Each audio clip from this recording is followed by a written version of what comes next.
Attention, ce film, et donc ce podcast qui en parle sans retenue, peuvent heurter la sensibilité des auditrices et auditeurs sur des sujets tels que les abus, notamment sexuels, et le suicide.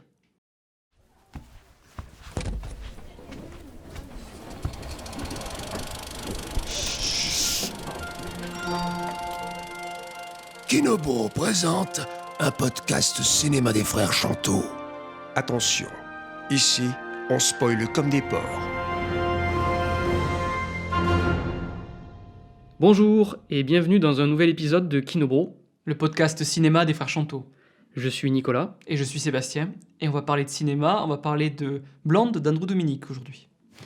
Alors, on a un invité particulier aujourd'hui, on a nos voisins qui ont décidé d'écouter de la musique, nous sommes le samedi après-midi, bon voilà, donc vous venez nous excuser pour le... Ouais, mais ce son. sera c'est un peu de rap, c'est tout ce qu'il faut pour parler de la vie de Marilyn Monroe, alias Norma Jean Baker.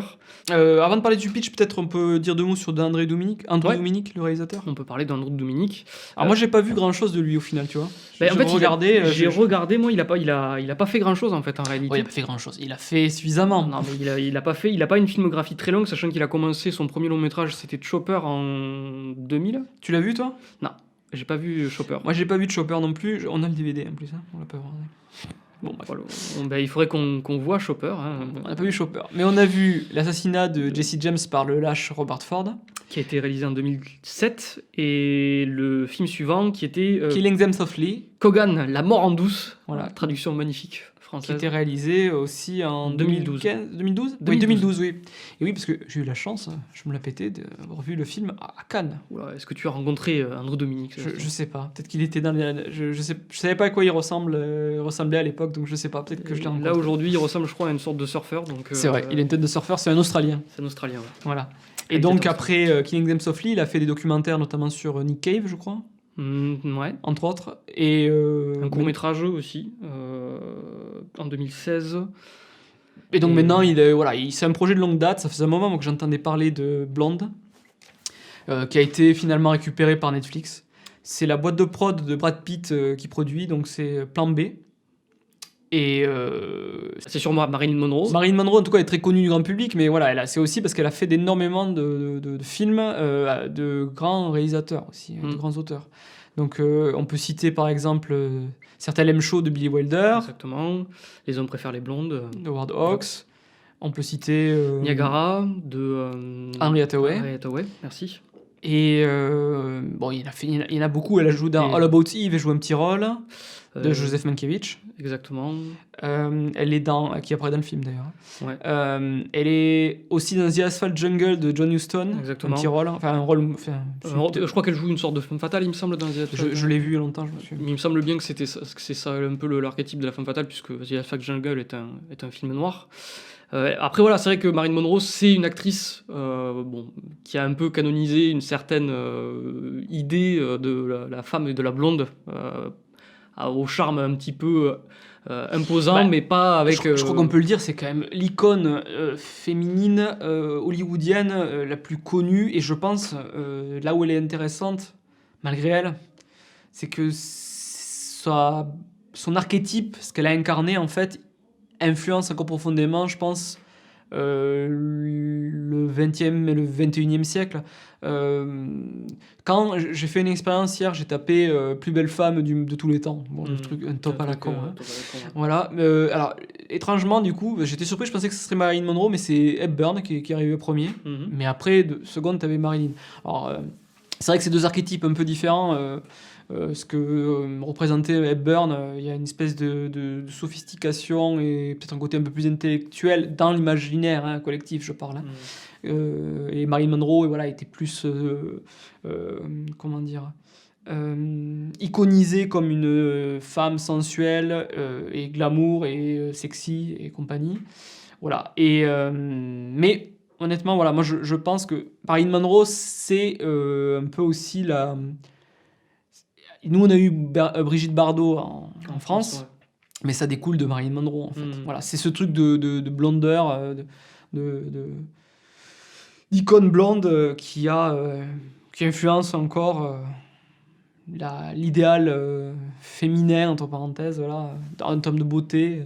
Et aussi, je pense, ce qui a aussi qui a fait une icône marquante, c'est que c'est une actrice qui a une trajectoire de comédie, parce elle est décédée très jeune, dans des circonstances qui sont C'est trouble. assez troubles. Ouais. Et donc, je pense que ce qui aussi rajoute à la mystique Oui, c'est encore l'histoire son personnage, quoi. des acteurs ou des actrices ou des personnalités qui meurent trop jeunes.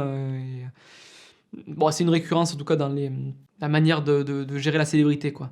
Que ce soit les rockstars ou les acteurs ou les actrices et compagnie, quoi. C'est un peu typiquement aussi le type d'histoire qui fait partie d'Hollywood, quoi. Et qui, quand on pense à Hollywood, on a non seulement, c'est ça qui est un peu particulier, on a l'icône glamour de Marilyn, mais on a aussi les circonstances dans lesquelles elle serait morte, même s'il y a toujours eu énormément de mystères et beaucoup de gens qui ont glosé dessus de manière un peu dérangeante, quoi.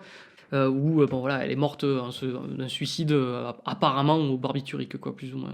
Voilà, donc je vous propose pour commencer l'entrée en matière de ce podcast, je vais vous lire en fait le résumé que j'ai trouvé sur Wikipédia, le petit synopsis, présenter le film.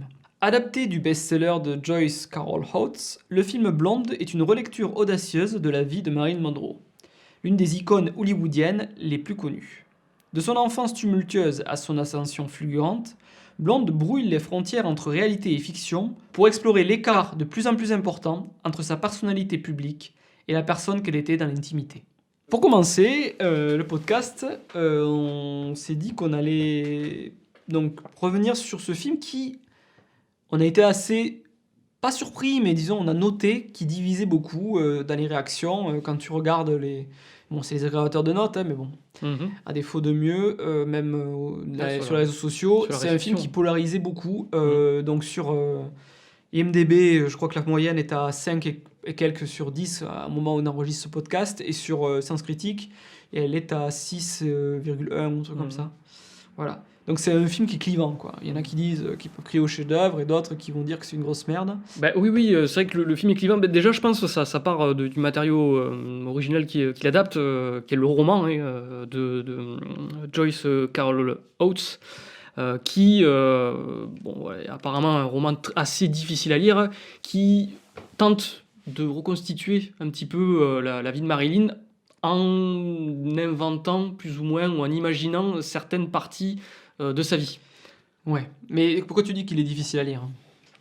Alors je ne l'ai pas lu, moi, mais de ce que j'en ai compris, c'est un roman qui n'épargne pas le lecteur sur côté dur, quoi, de toutes les épreuves que l'autrice invente comme histoire, quoi. Oui, en fait, ce que tu dis, c'est qu'il y a peut-être une confusion entre l'idée que le film est inspiré de la vie de Marilyn Monroe et que en fait c'est une adaptation de roman. Ouais, voilà. C'est ça. Après ça, je pense que ça nuit un peu à la réception du film, dans le sens où le film ne dit pas explicitement qu'il part d'un matériel qui déjà fictionnalise sa vie. Voilà. Là où je pense que les gens attendent vraiment un biopic. Biographical Pictures. Voilà, qui est la révélation. Et qui est un genre, moi, alors, je trouve toujours très compliqué parce que je trouve que généralement, c'est des films qui sont toujours un petit peu. J'ai envie de dire le cul entre deux chaises. Tu dois à la fois, en tant que je pense, en tant que quand tu tentes de faire un biopic, raconter la vie de manière signifiante. Et ça, c'est quelque chose de compliqué parce que tu dois raconter une histoire et tous les détails importants de la vie d'une personne, c'est pas nécessairement toujours les éléments qu'il faut pour raconter une histoire. Oui, tu veux dire que tu es obligé de faire du tri dans les éléments biographiques. C'est ça, mais si tu sors certaines choses, tu fais une trahison vis-à-vis de l'histoire de cette personne. Et je pense que c'est ça déjà qui pose entre guillemets problème à certaines personnes qui ont vu le film. Il y a d'autres choses qui, en tout cas, en termes de choix qui ont été faits par rapport au récit, qui, je pense, posent souci. Mais voilà, il y a des éléments de la vie de Marilyn Monroe qui, apparemment, ont été un petit peu évacués pour ne garder, en tout cas, que les éléments les plus durs, quoi. Oui. Est-ce que, du coup, on peut se focaliser un petit peu sur la notion de biopic ? Ouais. Tu disais que c'était un genre difficile à... Pour moi, pour toi. Voilà. Alors oui, mais justement, est-ce que tu peux élaborer ? Parce que c'est quoi ? D'où est la difficulté ? Et c'est quoi ? C'est une difficulté à construire un biopic ou c'est à apprécier un biopic en tant que spectateur ? Qu'est-ce que toi tu attends du biopic ? Ça peut vite tomber dans le type de récit un peu hagiographique. Parce que généralement, on va avoir, on fait des biopics sur qui? On fait des biopics sur des personnes célèbres. Donc, Hollywood, en tout cas, a tendance à, on va dire, canoniser des gens qui ont des histoires de succès. Donc, ça va être quoi? Ça va être des récits de personnes qui arrivent à la richesse, quoi, qui vont avoir parfois peut-être des messages un peu simplistes, avec « crois en toi et tu y arriveras » ou ce genre de choses. Enfin, je sais pas, mais...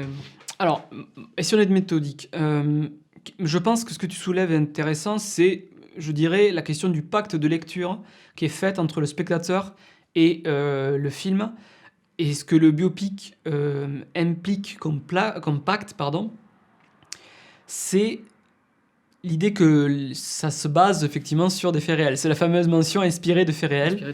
Et du coup, le spectateur peut être tenté d'identifier le héros ou l'héroïne du biopic comme un guide, un exemple encore plus frappant qu'un personnage de fiction pourrait être un exemple, en fait, si je suis clair. C'est-à-dire que ça participe à la mythologie globale de l'humanité, quoi. Genre, voilà, ces personnes extraordinaires, et ça aiderait le spectateur à se projeter dans la réussite du héros. Voilà, c'est la fonction du héros. Voilà, c'est le héros dans le sens classique. Enfin, dans le sens en tout cas plus moderne, à vrai dire, de celui qui parvient à surmonter les épreuves qui lui tombent dessus, quoi.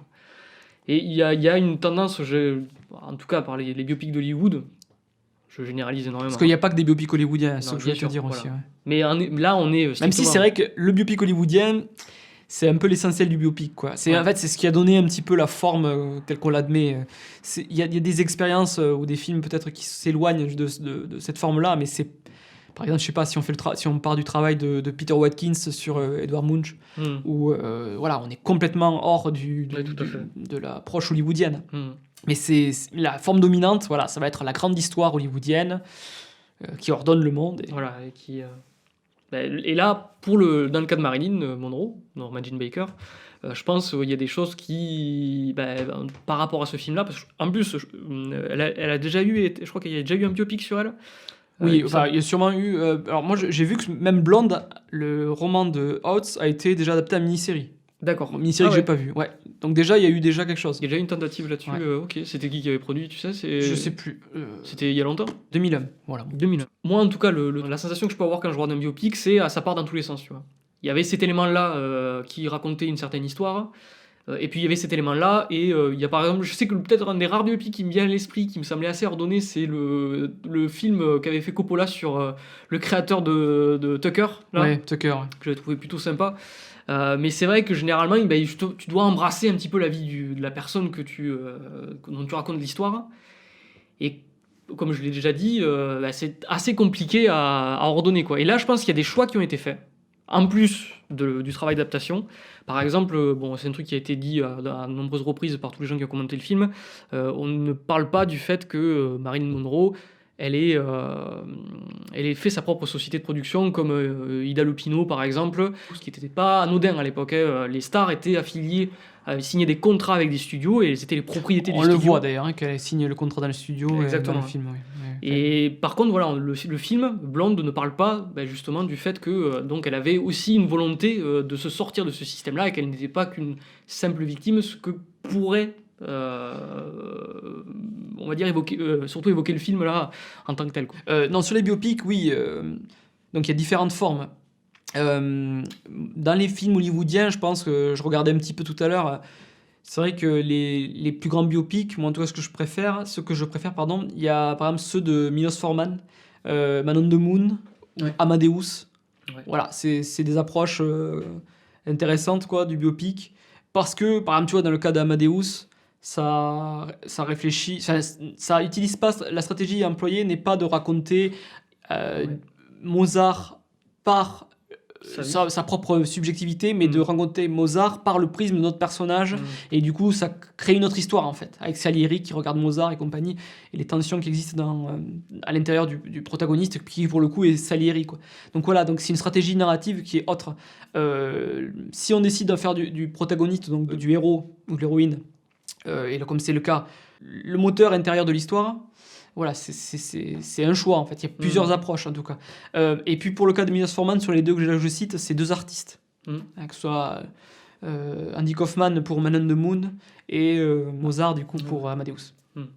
Donc voilà, et pourquoi le biopic aussi a le vent en poupe, c'est-à-dire que c'est un produit d'appel assez évident, parce que les gens en général connaissent, c'est une marque identifiée.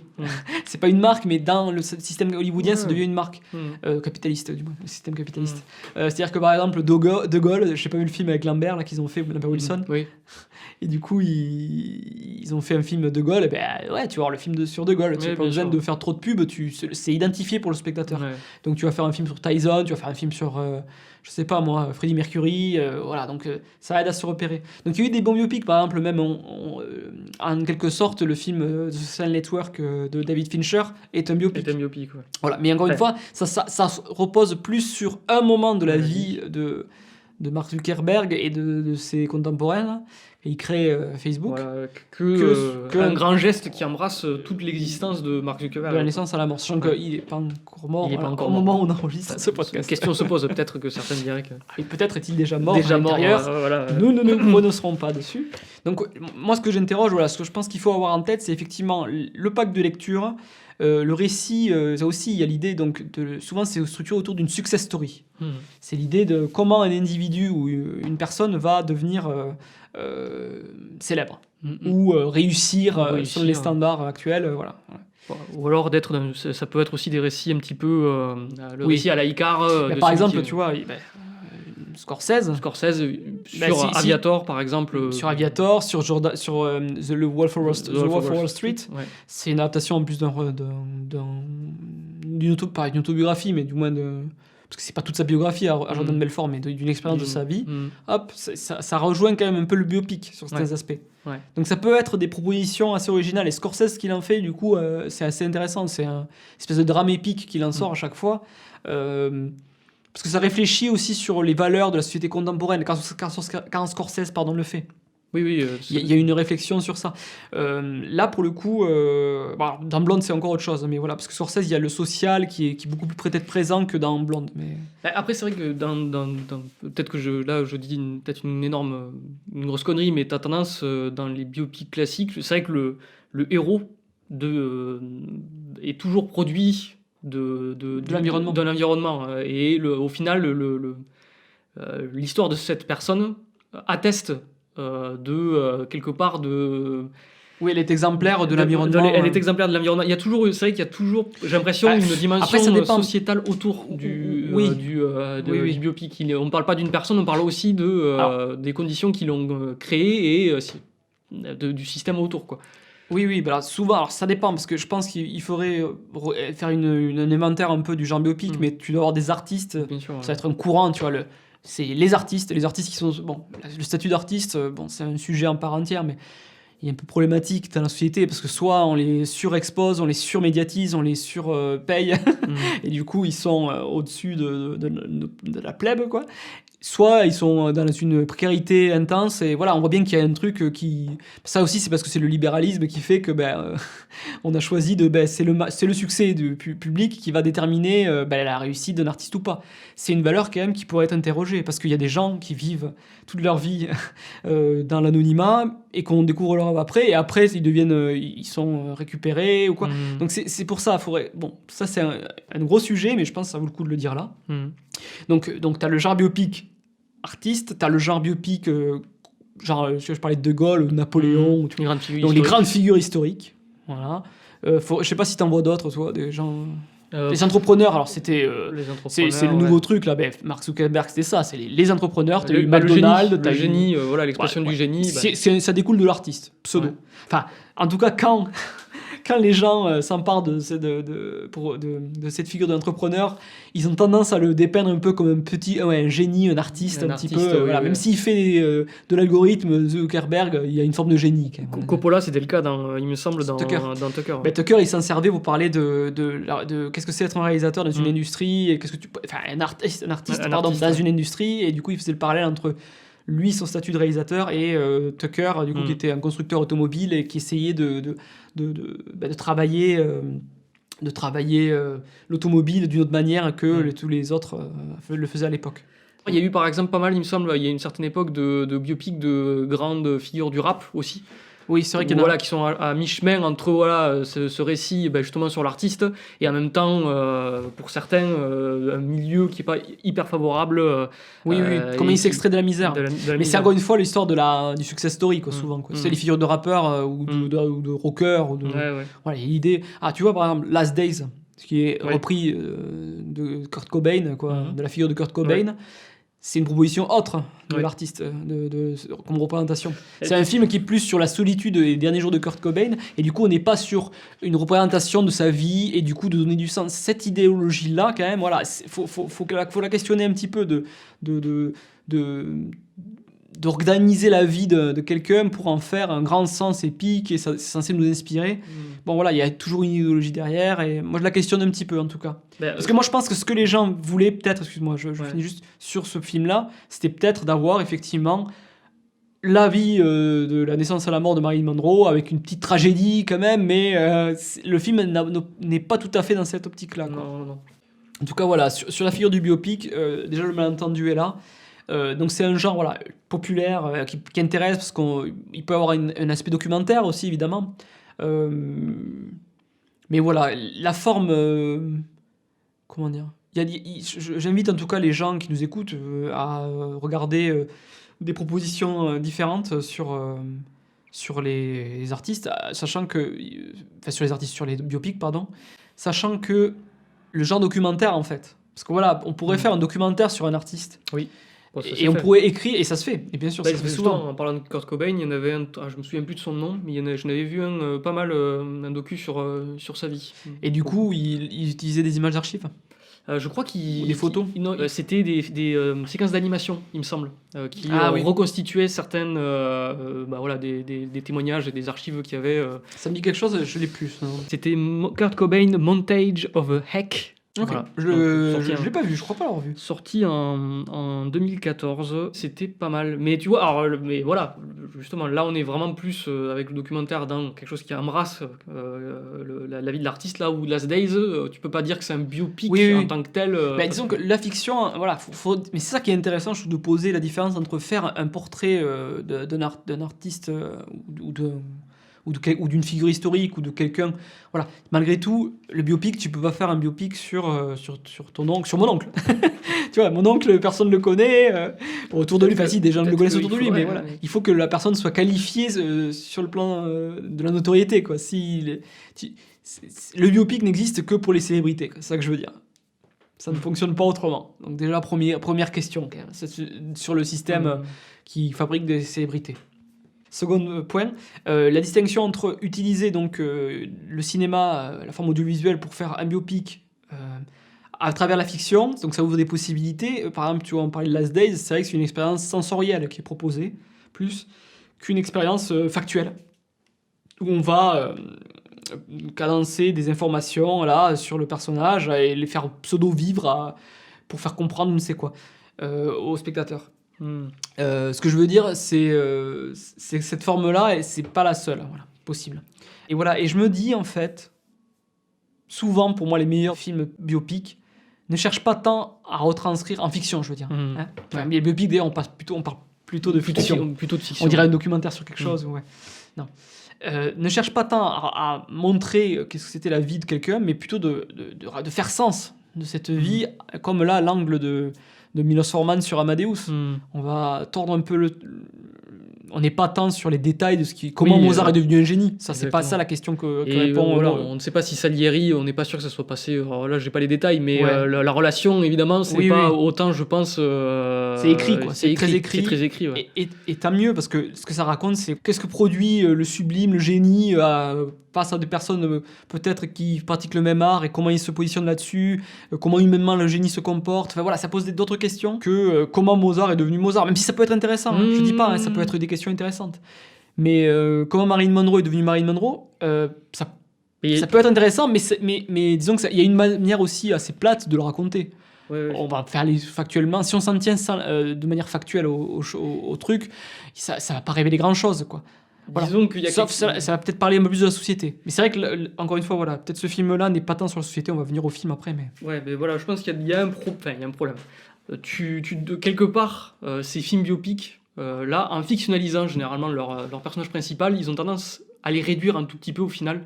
Ouais. Genre, un personnage va être, symptôme de l'idéologie de la réussite, quoi, parce qu'il est arrivé jusqu'au bout. Mais qui n'est pas au final, pas tant un résumé de sa vie, de ce qu'il était en tant que personne. Ouais. Qui est une grande question, est-ce qu'on peut de toute façon résumer la vie d'une personne dans un Mais film ? moi j'invite, du coup sur ce thème-là, sur le thème du biopic, moi j'invite les auditeurs à lire donc une bande dessinée de Chris Ware, donc c'est Rusty Brown.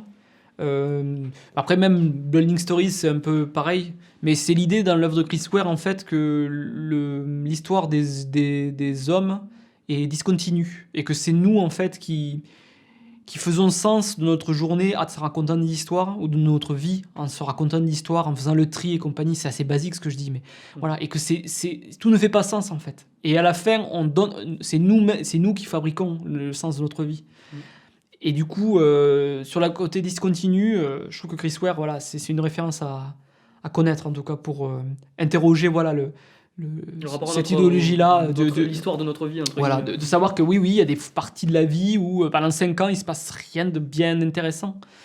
Et le biopic a tendance peut-être à invisibiliser ça dans les pires ersatz qu'il produit, voilà, je dirais. Qu'on n'a pas cité, mais voilà. Voilà. Du coup, juste pour revenir sur quand même ce que le film suit, parce que bon, connaissant un petit peu la vie de Marilyn à peu près, quoi. Donc le film suit à peu près chronologiquement ce qui se passe dans sa vie. Le film ne s'embarrasse peut-être pas à contextualiser tous les éléments pour les spectateurs non avertis. Enfin, non avertis, non connaisseurs, en fait. Oui, voilà, non initiés. Du coup, les personnages deviennent plus archétypes et plus des schémas mentaux que des symboles d'une société. Du coup, voilà, moi, je pense que le film, c'est vrai, là où il va pas explorer grand-chose, c'est sur l'aspect social.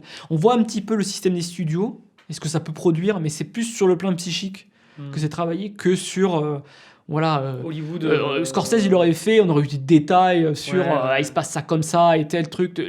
On devine le système derrière, mais voilà, c'est vraiment plus l'aspect émotionnel et psychique qui est travaillé dans le film plutôt que l'aspect sociétal. Et c'est un reproche qu'on peut faire au film, mais bon, le film fait un choix.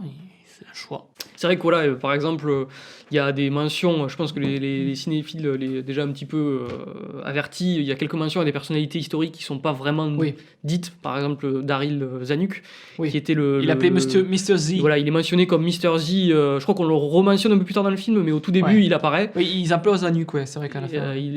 C'était le patron de la 20th Century Fox. Voilà, la personne qui va donc engager Marilyn pour son premier rôle, et donc il y a la première rencontre, il y a une séquence de... il y a une séquence de viol. Et donc première rencontre avec Zanuck, il la viole de manière assez brutale. Voilà. Mais voilà, c'est vrai qu'en effet, il peut avoir une dimension, comme tu dis, archétypale. C'est-à-dire où même si on sait que ça vient de cette période-là, j'ai plus la sensation que le film il cherche à être un portrait de ce que une femme, dans son rapport peut-être de son image aux autres et aux hommes, peut subir, quoi. En tout cas, c'est une des premières choses assez évidentes qu'on peut sentir dans le film. Mais je crois que je souscris à ton idée. Et d'ailleurs, voilà, j'ai vu, vite fait pour préparer un peu le podcast, je regardais quelques critiques qui étaient dites sur le film. Et il y avait une question qui était posée que je trouve pertinente, c'est pourquoi raconter une histoire fausse sur une vraie personne ? Par histoire fausse, évidemment, on le répète, c'est parce qu'il y a une extrapolation. Il y a une extrapolation, il y a 2-3, par exemple, justement le viol avec Zanuck, même si on peut supposer qu'il a eu lieu, il n'y a pas de source, apparemment, je me trompe peut-être, mais qui annonce que c'est le cas. Aussi, elle a une histoire on va dire, de trouble avec 2 autres hommes, apparemment, qui auraient été complètement inventés aussi. Le fils Chaplin et le fils Robinson. Voilà, qui apparaissent dans le film.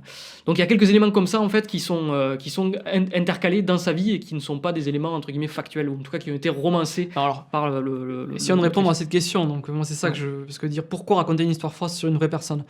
Moi ce que je proposerais, du coup ça veut dire que c'est une bonne intuition, du coup c'est le film s'appelle pas Marilyn Monroe, le film s'appelle Blonde. Mhm. Voilà. Et c'est vrai que même dans le résumé, ils insistent sur la dimension iconique. Moi, je pense que c'est un film sur une icône, Mhm.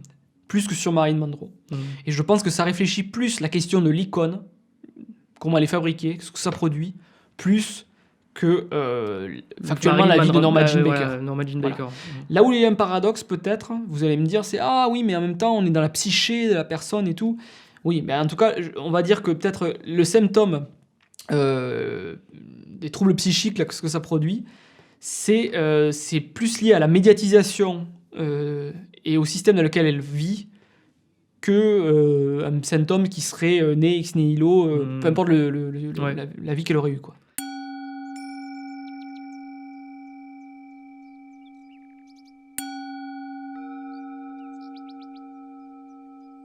Pourquoi a-t-on inventé le cinéma, d'après toi? C'est pour persuader les gens que la vie a la forme d'une histoire, tu vois? Pour prétendre que parmi les événements un peu désordonnés que nous subissons, il y a un début, un milieu et une fin.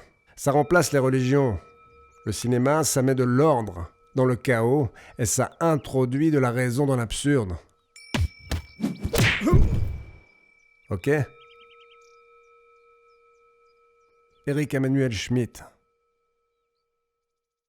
Donc je te propose du coup de rentrer un peu plus précisément dans le film, notamment sur une des pistes que moi j'ai cru déceler, c'était que c'était un film sur l'acteur. Et qu'est-ce que c'était être une actrice même, plus précisément. Alors être une actrice dans les Hollywood des années 40-50, 60. Ouais. Elle est morte au début des années 60. Je crois qu'elle est morte en 62, je crois. Ouais, 62, je crois, 61, 62. Ouais. Moi, ce que j'avais cru déceler là-dedans, c'était que le film travaillait à faire naître une actrice, en fait, montrer aussi le travail d'actrice dans le système des studios et aussi réfléchir sur les méthodes demandées pour être actrice, en fait. Notamment sur... l'actrice, c'est Ana de Armas. Ce que je veux dire, c'est que on voit souvent... Donc, le film, on construit, en fait, une personnalité très émotive pour Norma Jean. À tel point, voilà, moi, qu'elle m'a fait penser parfois aussi même à l'idiot de Dostoïevski. C'est-à-dire un personnage qui est innocent, en fait, par rapport aux gens qui l'entourent. Et elle est prise pour une idiote, et même elle est enfermée dans les rôles qu'on lui donne, comme étant une blonde superficielle et idiote. Comme l'idiot de Dostoïevski va être méprisé par la haute société russe, alors que juste il est moins corrompu, il est moins travaillé par les valeurs de cette société. Et du coup, quand Dostoïevski écrit l'idiot, c'est aussi une manière de critiquer la société. L'idée, c'était pour Dostoïevski, c'était de faire de l'idiot comme si le Christ, une figure christique revenait dans la société. Comment ça se passerait? Et là, du coup, voilà, Monroe, elle est un peu comme ça. C'est une figure angélique, en tout cas. Ouais. Qui paradoxalement est ultra sexualisée dans le contexte sociétal dans lequel elle évolue. Et toute l'attention du film, je dirais, c'est comment elle essaie d'échapper à l'icône qu'elle est devenue pour accéder à la célébrité et pour pouvoir faire des films et être actrice. Comment elle essaye d'échapper à ça et de devenir actrice, vraiment, d'échapper à son image, quoi. En tout cas, d'échapper à Marilyn, quoi. Marilyn Monroe est souvent, entre guillemets, évoquée et montrée avec ces grandes images de cadres qui l'empêchent d'être Norma Jean. Et aussi, c'est vrai que par rapport à ce que tu disais, voilà, le film, l'essentiel des séquences, en fait, sont un petit peu du film qui émaille le film, sont des séquences où voilà, elle est soumise au regard d'autres hommes qui passent leur temps à justement projeter soit leurs fantasmes ou leurs espoirs un petit peu sur elle, quoi. C'est vrai. Il y a notamment, est-ce que c'est un film sur le male gaze, peut-être, le fameux je regard pense masculin? Je sais pas si c'est un film sur le male gaze, peut-être que ça pourrait se discuter, mais en tout cas, ça fait partie, je pense, des problématiques qui sont soulevées par le film, quoi. Parce que, alors, on parlera de l'icône dans un second temps. Ouais. Moi, j'aimerais qu'on revienne sur une séquence qui est au début du film, enfin pas tout à fait au début, mais un peu après, quand elle est auditionnée pour jouer Neil. Dans le film, alors, le réalisateur... J'ai même pas retenu le réa. Où donc elle joue le personnage donc, de Neil, elle le joue avec une sincérité qui presque préfigure justement la méthode de Lee Strasberg. En tout cas, c'est évoqué par les... Il y a une tension là sur ce truc parce qu'on sait pas si... Alors, c'est Ana de Armas qui joue Marilyn Monroe, qui joue un autre personnage. Et dans la séquence, on a l'impression presque que c'est Monroe... ça se confond en fait, son rôle et elle-même se confondent. Et effectivement, ça anticipe, comme tu dis, peut-être un peu l'acteur studio, quoi. Enfin, les méthodes de Lee Strasberg, de Stanislavski. En tout cas, c'est ce qui est drôle, c'est voilà, donc bon, elle est auditionnée par des hommes qui après discutent de sa performance, qui disent ouais non, c'est pas bon du tout parce que j'avais la sensation d'être vraiment face à une personne malade, quoi, mentale, qui est un peu l'idée que sous-tend la méthode de Lee Strasberg, donc qui est une méthode d'acting qui a été largement reprise par des grands acteurs des années 70 aux États-Unis, De Niro, Pacino, Meryl Streep. Et Meryl Streep, exactement. Etc. Et voilà, et ce qui est drôle, justement, c'est la fin de la séquence où il y a je crois, je sais pas si c'est le réal, qui regarde Marilyn Monroe en train de s'éloigner et qui fait putain. N'empêche, quel cul. Alors qu'ils viennent voir une grande performance par rapport peut-être aux films qu'ils doivent faire ensuite. Oui, tout à fait. Voilà. Donc cette séquence-là, elle est assez intéressante. Alors, on parlera des formats tout à l'heure, mais voilà, elle est filmée dans un format 1.33, donc c'est un format plus carré et qui privilégie du coup le portrait. Donc on a un plan assez proche de Marilyn Monroe du coup de Norma Jean, et il y a une proximité en tout cas voilà, qui est souhaitée par la mise en scène. Alors à quel point elle est dans la lumière et aussi les autres sont dans l'ombre à ce moment-là. D'ailleurs, je me suis demandé un moment, bon, ça c'est une parenthèse, on sort, parce qu'elle regarde sur le côté. Elle regarde sur le côté. Elle regarde sur le côté comme si elle essayait de projeter du coup. Elle imagine. Voilà. Elle imagine parce que je crois qu'en fait le contexte de la séquence c'est qu'il y a son amant qui vient la visiter alors qu'elle doit s'occuper de sa fille. Norma Jean a eu une enfance compliquée avec sa mère, ce qui est donc l'ouverture du film. Donc elle a reçu des abus. Elle a failli se faire assassiner. Voilà, elle a failli se faire assassiner. Donc évidemment le film insiste là-dessus comme un catalyseur aussi de certains éléments de la traumas de sa vie. Qui prendra d'autres formes aussi après. Mais voilà, je pense que ce petit décalage sur le côté, c'est censé nous évoquer ça, en fait. Nous évoquer qu'elle se sert de sa propre expérience d'enfant traumatisé et qu'elle réinjecte donc cette expérience-là dans ce rôle-là, quoi. Et tout à fait, et notamment en plus... dans une autre séquence plus loin dans le film où elle joue du coup une séquence de Some Like It Hot, elle a une espèce de flashback donc du fœtus, on en reparlera plus tard, mais donc de l'enfant qu'elle aurait perdu à un moment où elle discute avec Tony Curtis. Je sais pas si tu te souviens. Il y a un insert. Oui, tout à fait. Et en fait, voilà. Et là, c'est clairement un rappel de ces méthodes-là, de se servir du coup de ces. Je crois que c'est une des bases de la. Je suis pas spécialiste. Bien sûr. Je crois que c'est une des bases, c'est de se servir de son vécu pour construire émotionnellement le personnage et ramener de la vérité en fait dans le rôle, quoi. Et donc le film en fait travaille cette question-là en fait de l'acteur, de l'actrice en tout cas, qui se jette dans ses performances, quoi. C'est montré plusieurs fois en fait, notamment justement elle cite Dostoïevski à un moment. Ouais, exactement. Elle cite Dostoïevski, elle cite Tchekhov, voilà, notamment dans la discussion avec Arthur Miller quand elle discute du rôle là, et qu'elle comprend mieux, qu'elle comprend quelque chose en tout cas que l'auteur n'avait pas compris sur son personnage. Ça c'est un truc récurrent aussi, les acteurs ils sont capables par l'empathie qu'ils développent et le travail qu'ils font en amont sur le rôle, ils peuvent avoir des intuitions et des fulgurances pour les auteurs que les auteurs n'auraient pas en fait. Parce que les auteurs sont pas autant, bien sûr normal, ils sont occupés à gérer la structure globale de l'histoire ou je ne sais quoi. Et là, l'acteur peut avoir vraiment des idées comme ça, d'une pertinence absolue. Donc voilà, donc je me suis demandé, en tout cas, je sais pas ce que tu en penses, si ce film n'était pas dans un des sous-textes du film, un peu qu'est-ce que c'est du coup être une actrice, comment on crée de la vérité, comment on se nourrit de son passé pour construire une performance. Sachant que là où c'est intéressant, c'est que Marilyn Monroe en elle-même est une performance, enfin c'est une création donc de Norma Jean Baker. Du coup, au même moment, il y a une séquence où elle appelle Marilyn comme si elle était deux personnages différents, là, quand elle fait dans la dernière partie du film, là, quand elle est sous médoc, pour arriver à tenir le coup. Donc voilà, ça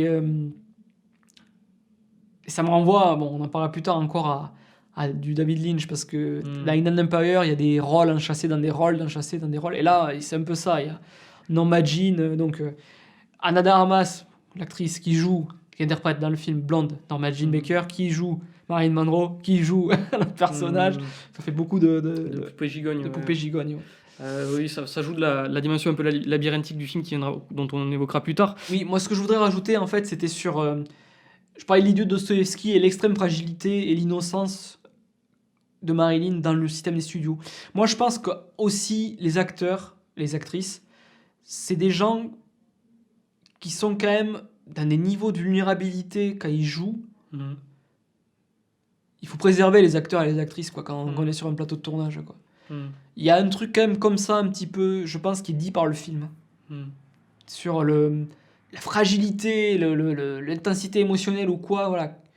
Et c'est sûr que ça se heurte parfois à des considérations techniques sur les plateaux de tournage. Et puis alors après, au-delà des plateaux de tournage, t'as tout le truc financier ou quoi. Donc ça me plaît assez, en tout cas, l'idée de montrer l'acteur comme ça, ou l'actrice comme ça. C'est pas le seul moyen, mais c'est une option que prend le film. Voilà, c'est ce que je voulais rajouter.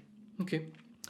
Aussi un truc ça me fait penser, alors ça a peut-être rien à voir et il faudra peut-être ça a peut-être aucun intérêt. C'est vrai que justement par rapport à la séquence que tu cites, moi ça m'a fait aussi penser à la Passion de Jeanne d'Arc, la manière dont il alors pas exactement c'est pareil. vrai. Non mais c'est très fin comme idée, je suis d'accord. Un gros truc, enfin un gros film sur une performance, puisque c'est René Falconetti justement qui donc l'actrice qui joue Jeanne d'Arc dans le film. Film de Carl Theodor Dreyer du début du siècle, film muet, qui est justement qui raconte le procès de Jeanne d'Arc quand elle va se faire.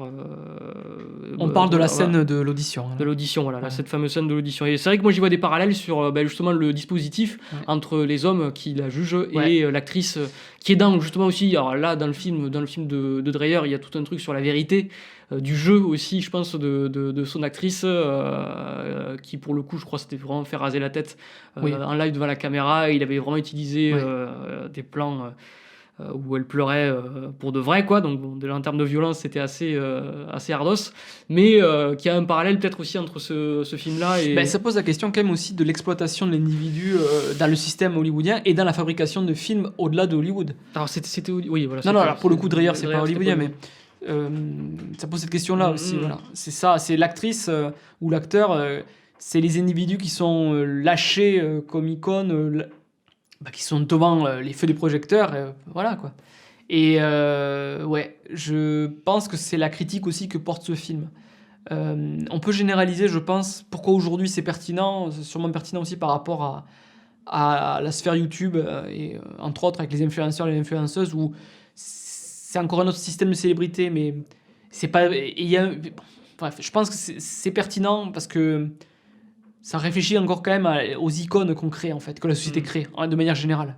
Alors, je te propose qu'on aille sur la question de l'icône. De l'icône, ouais. Notamment, en fait, des choix qui paraît assez évident quand on regarde le film, c'est qu'il y a l'idée de revisiter des images de l'histoire du cinéma et autres images, en montrant l'envers du décor. Et même en termes d'éclairage, en fait, c'était assez marquant, je trouvais. Il y a beaucoup de séquences qui sont filmées avec la caméra, avec l'éclairage pleine face. Et c'est un truc un peu de la photo paparazzi, ça. C'est-à-dire que la lumière au cinéma, maintenant en plus les codes d'éclairage ont changé, mais jamais on va mettre la lumière pleine face. T'as aplati les ombres, t'as pas de relief, t'as pas de volume, t'as pas de texture, t'as rien. Du coup, la lumière, elle est en général, on la place derrière plutôt, et pas au même niveau la caméra, sinon ça fait vraiment la peine dans les phares. Et là, en fait, pour le coup, ils l'ont fait beaucoup de fois, et je me suis demandé aussi, ils l'ont fait pour reprendre des codes qui évoquent même la photo paparazzi, même je pense qu'ils l'ont fait aussi pour reproduire à leur manière aussi les images. Et je pense qu'il y a tout un travail du film de toute façon qui est sur la reproduction des images, des anciennes images. Et Que ce soit dans les pastiches qu'ils font, enfin pastiches, c'est pas les pastiches, mais dans ce qu'ils font comme travail pour refilmer certaines séquences de films, et aussi pour réillustrer certains moments quand elle est dans le bain de foule ou quoi. Voilà. Le film, en fait, je dirais, le geste qu'il fait, c'est un geste d'exploration de l'envers de l'icône, et c'est totalement, du coup, un geste lynchien, dans les derniers films de Lynch, en fait. C'est un geste qu'il a fait notamment, je sais pas, dans Blue Velvet, bon là c'est pas le dernier film, mais bon, c'est un film emblématique, où le film commence, on est sur une banlieue tout à fait accueillante et intéressante et amicale américaine, et il y a un travelling ou un panoramique qui nous descend au niveau du sol. Un mouvement d'appareil en tout cas qui descend au niveau du sol, et on voit les insectes qui grouillent. Et en fait, tout le mouvement de ce film-là, j'ai l'impression ils ont pris des images qui sont glamourisées, qui sont esthétisantes et compagnie, et ils travaillent le film à nous montrer ce qui est derrière. Voilà. Et ce qui est derrière, en tout cas, si on suit le réalisateur, c'est vraiment de la crasse et du sordide le plus violent, quoi. Et donc, pour continuer un peu sur ce truc lynchien, le film fait beaucoup penser, donc je disais, à énormément d'œuvres de Lynch. La question de l'actrice dans le système hollywoodien, elle est même dans Mulholland Drive, il y a une séquence célèbre de répétition où on voit Naomi Watts qui joue un rôle, et on ne sait plus si c'est la réalité ou la fiction ou quoi. Ça me semble assez proche. Ouais. En tout cas, dans l'héritage de Lynch est palpable, en tout cas dans ce film-là. Ce qui est à noter en plus, c'est que Naomi Watts a failli jouer le rôle de Marilyn Monroe. Elle était dans les premières personnes castées. Il y a eu Naomi Watts, il y a eu Jessica Chastain, et bon, maintenant, là, du coup, c'est Ana de Armas. Ok. Bon, c'est cliché de dire ça, oui. Moi, je trouve que la performance, en tout cas, d'Ana de Armas, oui, est convaincante dans le rôle. On a regardé un film avec Marilyn Monroe peu de temps avant de voir ce film-là. C'est pas les mêmes actrices, mais en tout cas, moi, j'ai cru. Voilà, en tout cas, j'ai adhéré à sa construction de personnage. Le film, il a une forme kaléidoscopique. Ouais. Il est dans une multiplication de formats. Ouais. Tu disais tout à l'heure, on était en 1.33. Ouais, que voilà, le film, il n'hésitait pas à travailler, à faire beaucoup d'écarts, pas nécessairement entre guillemets, en apparence justifiés, où on passe du noir et blanc à la couleur, et pas avec des raisons du genre, elle est heureuse, donc c'est la couleur, ou autre chose. On est un peu plus... moi, j'ai senti, en fait, que toute cette multiplication de formats, justement de styles de prise de vue, de renvoi à des méthodes de filmage différentes, c'est que on essayait justement...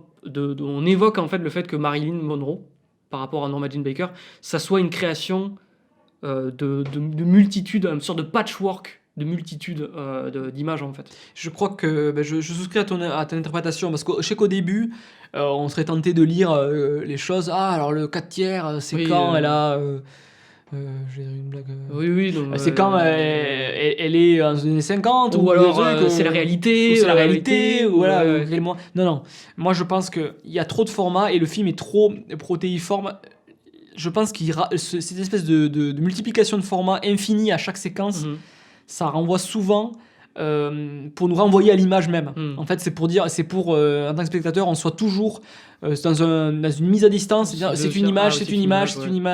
Voilà, c'est que des images. Et je pense que c'est la piste, à mon avis, qu'il a voulu explorer. Et aussi, en tout cas pour moi, c'est ce que ça produit. En tout cas, ça me renvoie à chaque fois au statut d'icône. Et aussi, je pense qu'il s'adapte en fonction des séquences, quoi, en fonction de ce qu'il a raconté. Sur l'enfermement ou des séquences de portraits, voilà, il va faire utiliser le 33. Et puis après, il va vraiment multiplier les formats de manière assez ludique d'ailleurs. Voilà. Et moi personnellement, ça m'a pas gêné. J'avais entendu, oui, que ça partait un peu dans tous les sens ou quoi. Mais je pense qu'à partir du moment où on accepte que, oui, c'est un film où il n'y a que des images et qui assume pleinement une espèce d'inventaire d'images ou de construction kaléidoscopique d'images, je pense que ça fait sens. Aussi, je pense ce que ça peut aussi provoquer, c'est l'espèce de... Tu parlais tout à l'heure de labyrinthe mental, de ce kaléidoscope d'images de différents formats. En fait, j'ai l'impression, pour nous, ça nous renvoie déjà à des images du passé. Et donc, on peut avoir un petit peu cette espèce de recul où on se souvient, et que ces images-là, en fait, c'est pas tant des images qui sont produites à l'instant T, mais les images d'une personne qui se souvient de ce qui lui est arrivé dans sa vie aussi. Et je pense qu'il y a un peu, enfin, alors, peut-être une supposition, hein, que voilà, le film il a un côté très portrait mental aussi, qui est évoqué, que tu Oui. évoquais aussi, qui est aussi Ouais. un héritage de Lynch. Un portrait des affects Des affects, psychiques, voilà. des labyrinthes mentaux Et que à l'intérieur de Norma Jean. Et que cette profusion en fait d'images de différents formats, ça participait à cela en fait. Et que c'était un petit peu une manière de signifier ça, quoi. Qu'on était plus que dans, comme tu dirais, comme on aurait tendance à l'imaginer dans un biopic classique, un document d'archives d'époque. Non, c'est un souvenir subjectivisé par une personne qui se souvient et qui ne peut limite se penser en tant que personne que par des images en fait. Elle est complètement dévorée par les images qu'elle a produites malgré elle, en fait. Ouais. Et je crois que c'est ça aussi qu'essaie d'exprimer le film, c'est l'idée que Norma Jean, alors c'est pas elle qui s'est détruite toute seule. Mais en tout cas, le fait que la construction de Marilyn Monroe a détruit un petit peu Norma Jean. C'est une des thèses quoi, qu'on peut accepter. Quoi. L'usage aussi assez marquant, je veux dire, du flou. Ouais. Il y a très faible profondeur de champ qui est travaillée sur toute la fin du film. Bon, c'est quand vraiment elle est complètement camée avec les médocs et quoi. J'ai beaucoup aimé aussi les transitions abruptes d'un passage entre hallucination et puis après on passe dans un truc plus factuel à la fin. C'est vraiment lynchien. Hein. On passe d'un lieu à l'autre, on est presque même dans des séquences de rêve un petit peu de Eternal Sunshine of the Spotless Mind, quoi, à la fin, un petit peu. La caméra un peu mouvante qui la suit. Voilà. Là où j'étais moins...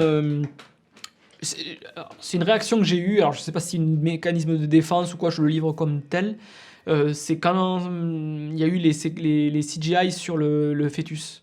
Le fœtus qui est montré. Je sais qu'il y a eu une polémique apparemment aux États-Unis sur l'idée de faire parler le fœtus, et des gens du coup du planning familial ont dit oui, voilà, c'est pro-life, et c'est vrai que j'entends tout à fait l'argument.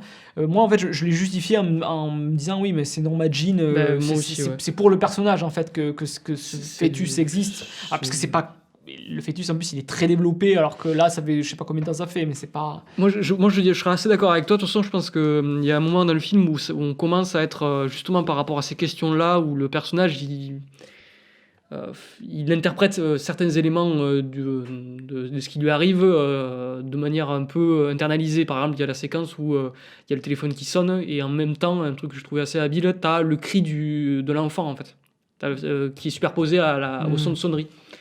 Et c'est vrai que pour moi, cette histoire de fœtus qui parle, je ne l'ai pas vue comme le fœtus parle vraiment, mais plus Norma Jean qui est rongée par la culpabilité, s'imagine qu'en effet, elle a Encore une fois, alerte Lynch, quoi, avec le fœtus dans la commode, enfin le cri de l'enfant dans la commode. Tout à fait. C'est Razorhead. La séquence de fin dans les étoiles, ça me fait penser à The Straight Stories ou Elephant Man. Voilà, il y a beaucoup de... De toute façon, dans le projet du film... J'ai l'impression, c'est un film qui sort vraiment de la cuisse de Lynch, quoi. Ouais, je suis d'accord. C'est un peu la limite du film pour moi. Bon, on peut dire c'est une des limites. C'est une Laura Palmer en plus, parce que Laura Palmer est déjà une réflexion un peu. Donc Laura Palmer, l'héroïne de Twin Peaks, c'est déjà une émanation un peu de Marilyn Monroe, de la figure de la femme blonde. Voilà. Et c'est. Donc ouais, je pense que c'est quelque part c'est le lignage du film. Voilà. Après du coup, même la fin quand elle meurt, toute la dernière heure du film qui justement où on perd un petit peu pied, où le personnage perd un peu pied avec la réalité, renvoie un peu plus au filmage de Lynch, ce que tu évoquais auparavant, quoi, ou la manière dont il construit son univers comme un espace mental. Et c'est vrai, oui, c'est peut-être la limite du film, c'est qu'en fait Lynch il a presque déjà fait ce film avec il a déjà réfléchi à ces questions-là. Il a déjà fait des choses dans ce sens, ouais. Enfin, Mulholland Drive, il évoque ça, il évoque l'envers d'Hollywood, il évoque l'envers du fantasme, et Marilyn Monroe, mais justement Blonde, c'est un film qui se bat. Après, il a le mérite de poursuivre un peu. Voilà, il y a des belles séquences quand même dans le film. Moi, j'aime bien, tu vois, l'incendie au début, là, avec la mère qui sort la petite fille.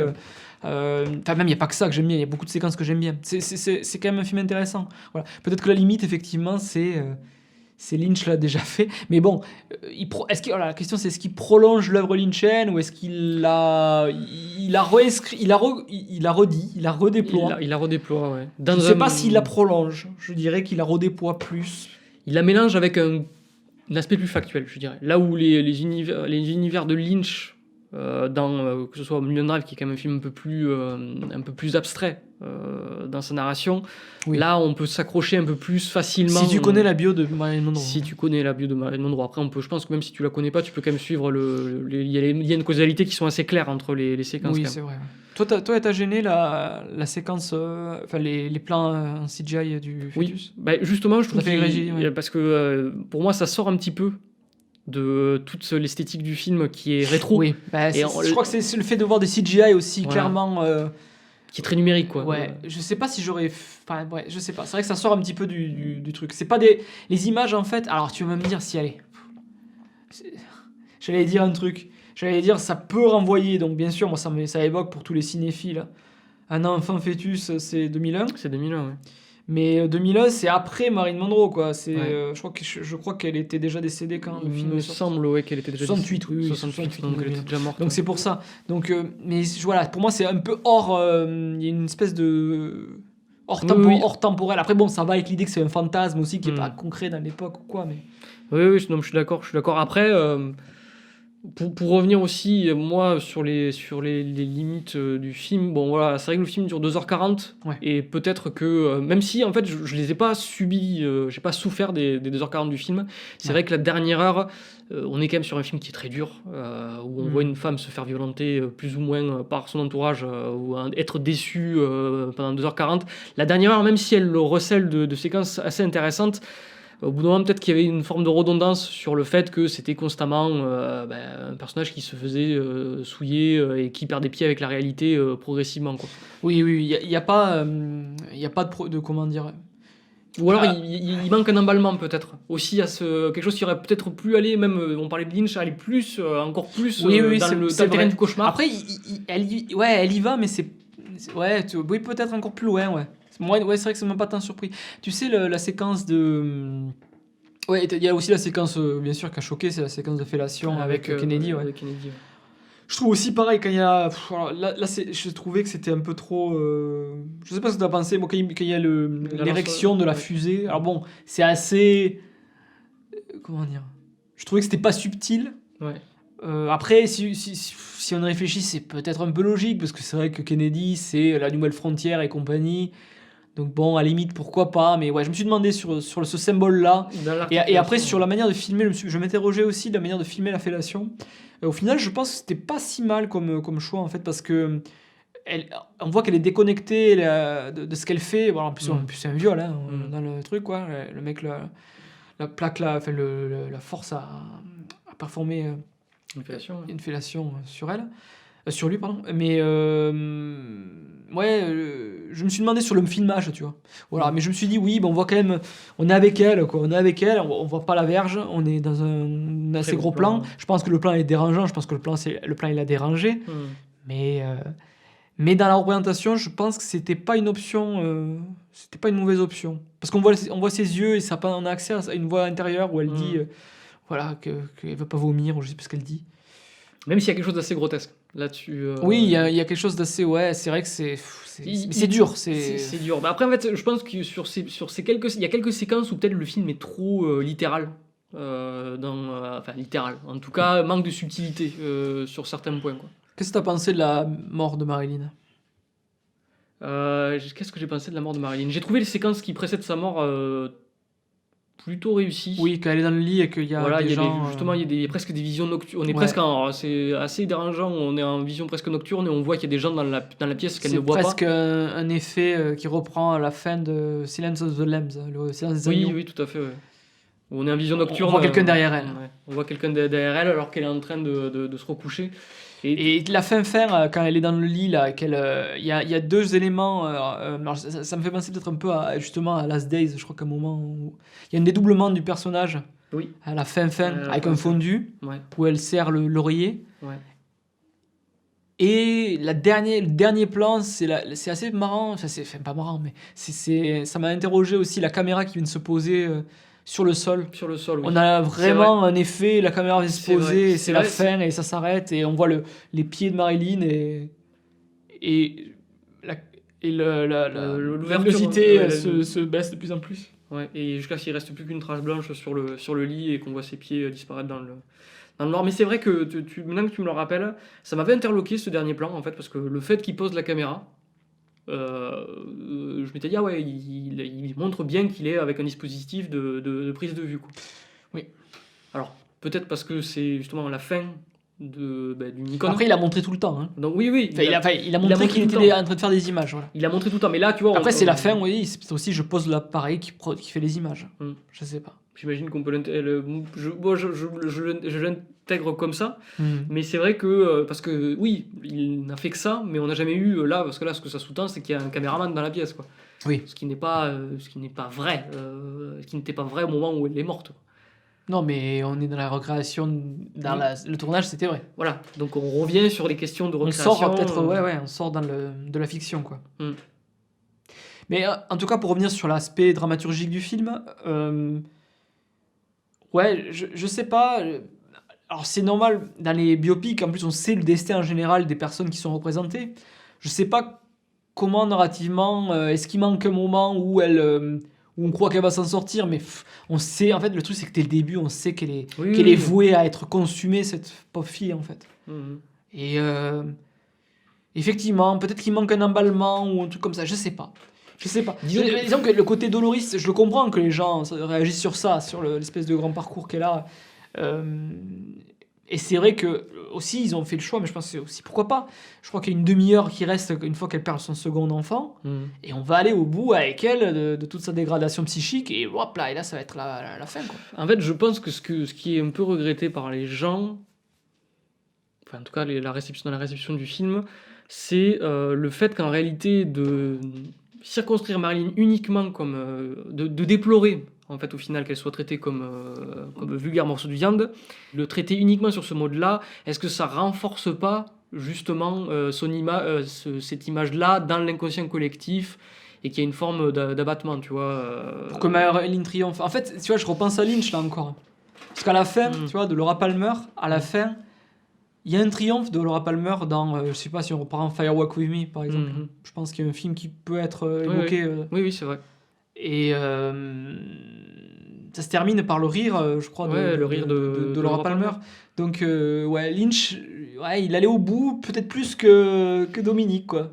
Mais encore une fois, c'est une proposition qui est quand même intéressante. Enfin, on peut discuter de la réussite ou pas, mais la proposition est stimulante. En tout cas, moi, j'ai trouvé. Voilà. Je trouve que le film est quand même à voir. Pour les cinéphiles, c'est un film à voir. Oui, moi... Et pour pas les cinéphiles... Rien que pour discuter de ces questions de biopic ou quoi, je pense que c'est un film. Moi, je pense que c'est un film assez qui est intéressant, malgré moi j'ai quelques réserves sur le film, mais je trouve que c'est quand même un film qui a des partis pris assez nets, et le fait qu'il soit clivant, je pense que c'est plutôt une bonne chose, quoi. Et je pense que sur la question de l'icône à l'heure actuelle, je pense que le film est pertinent. Oui. Voilà, de s'interroger sur la fabrique des images, qu'est-ce que ça produit. Alors j'universalise un peu le propos, mais bon. On est dans une période où il y a quand même d'une exploitation de l'image du corps des femmes qui est encore évidemment là, et bon, voilà. C'est vrai que c'est pas Marilyn Monroe, c'est pas le récit d'une femme qui s'émancipe, une féministe qui prend possession de son corps et qui défie les plus puritanisme. C'est pas ça. C'est vrai. Pas ça. Après, voilà, si on revient sur le fait qu'elle ait créé sa propre boîte de prod, c'était. Oui. En fait, c'est comment tu réiconises. En fait, le problème, c'est voilà, elle a été iconisée comme ça, comme une femme objet. Et peut-être que l'en faire une femme qui ne fait que souffrir, c'est aussi quelque part l'iconiser aussi, tu vois. Oui. Et que c'est peut-être là, pour moi, la petite limite qu'il y a dans le film, même si je trouve, encore une fois, je l'ai trouvé intéressant, où, en effet, c'est un peu plus complexe que ça, mais pour raconter l'histoire, en effet, qu'il avait envie de raconter sur ce truc d'icône. En tout cas, lui, il a pris ce parti pris-là. Voilà, c'est ça. C'est la question du parti pris, je pense, qui est là et un peu plus... qui vient parasiter, quoi. C'est dommage que le film ne soit sorti que sur Netflix, du coup, aussi, parce que je pense que c'est un film qui propose une expérience sensorielle, quand même, globalement. Ouais, ils en parlaient justement sur le forum DVD classique que je suis, et c'est vrai qu'il y avait des gens qui regrettaient le fait que, contrairement à d'autres films qui ont eu une chance de plus tard d'être redécouverts par le biais des supports physiques ou des vidéoclubs, le film est un peu condamné pour l'instant à être sur une plateforme, quoi, et à ne pas bouger. Il y a très peu de films Netflix en plus qui sont sortis en physique. Il y a que Roma et apparemment là aussi ils en parlaient sur ce forum-là, c'est uniquement suite à une demande de Alfonso Cuarón, qui voulait que le film soit exploité Irishman, il y a une édition Criterion. Seulement, mais Criterion. Criterion a un deal avec Netflix qui n'est pas... Et Okja aussi, ouais. Okja, il y a quelques films qui sont sortis en physique, mais c'est uniquement chez Criterion et sans sous-titres français. Bon, après, ça, c'est des questions encore générales sur l'état actuel du cinéma et sur comment travailler, comment proposer des films. En tout cas, bon, on a bien compris que le cinéma hollywoodien, à l'heure actuelle, les expériences comme Blonde vont plus être sur Netflix qu'ailleurs. Du coup, j'ai noté, c'est le premier film qui est interdit aux moins de 17 ans depuis Showgirl. Premier film de studio interdit aux moins de 17 ans depuis Showgirl. Et premier film, et Killer Joe, c'est un film indépendant. Film indépendant, d'accord. Donc voilà, donc on est vraiment dans un truc. Killer Joe était, il me semble que c'est un film pseudo-indépendant. Je crois que c'est genre, c'est doit être la Fox qui a dû racheter un truc indépendant. Voilà. D'accord. Alors que Showgirl, c'est un film de studio, tu vois. C'est drôle. Voilà. C'est drôle. Et c'est déjà encore une histoire d'une blonde et compagnie. C'est vrai. C'est assez troublant, quoi. Est-ce que tu as des recommandations à faire sur ce thème-là, sur des choses qui... l'œuvre de David Lynch, je dirais donc Twin Peaks Fire Walk With Me, donc la série et le film, bon, tout Twin Peaks, quoi. Je dirais Mulholland Drive. Bon, tout Lynch est à recommander, de toute façon. Sur un biopic, on l'a dit, de toute façon, sur les biopics qu'on a dit qu'on trouvait intéressant, voilà, il y avait donc Watkins qui faisait Edgar Munch, un biopic singulier. Il y avait donc Amadeus ou Milos Forman sur la statue de l'artiste. Man of the Moon, ouais, en effet. Moon. Un film de... Ah oui, sur Marine. Un film de Norma Jean Baker. Un film avec Norma Jean. Un film qui n'est pas cité dans celui-là, c'est Les Désaxés. Oui, c'est vrai de John Huston, qui est un rôle un peu particulier pour elle, qui avait été écrit justement par son deuxième mari, Arthur Miller. Qui était un rôle qui montre un peu plus ses capacités de comédienne dans un registre plus dramatique. Après, les films qu'on voit dans le film Blonde sont à voir, je pense, quand même. Voilà. Que ce soit certains Lem Show ou donc Some Like It Hot de Billy Wilder, The Seven Year Itch de Billy Wilder, c'est moins réussi, je pense, en tant que film, mais c'est intéressant rien que sur le plan de l'image iconique. Découvrir en tout cas Marilyn, c'est un film qu'il a propulsé aussi. All About Eve, c'est un chef-d'œuvre de Mankiewicz, donc c'est à voir évidemment. Gentleman Prefers Blonde, si vous aimez les comédies musicales, vous pouvez toujours regarder. De Howard Hawks, du coup. Et voilà, non, je sais pas, je l'oublie peut-être un. Niagara, je l'avais vu il y a très longtemps. Moi, je l'avais trouvé réussi à l'époque. Je l'ai pas en tête, moi j'aimerais le revoir. Mais c'est vrai que Marilyn n'y joue pas. Elle a pas un rôle prépondérant dans le récit, au final. Même si elle était très mise en avant dans la pub qui était faite au film. Déjà, avec ça, vous avez. Oui, enfin, de toute façon, en fait, il n'y a pas tant de films où elle est énormément à l'écran, il me semble. Enfin, en tout cas, qui sont accessibles. Eh bien, je vous dis... Sur ces belles paroles, on vous souhaite une bonne fin de journée et à très vite pour un autre numéro. Et on remercie Thomas Hatcher et Nicolas Gruber pour l'habillage sonore.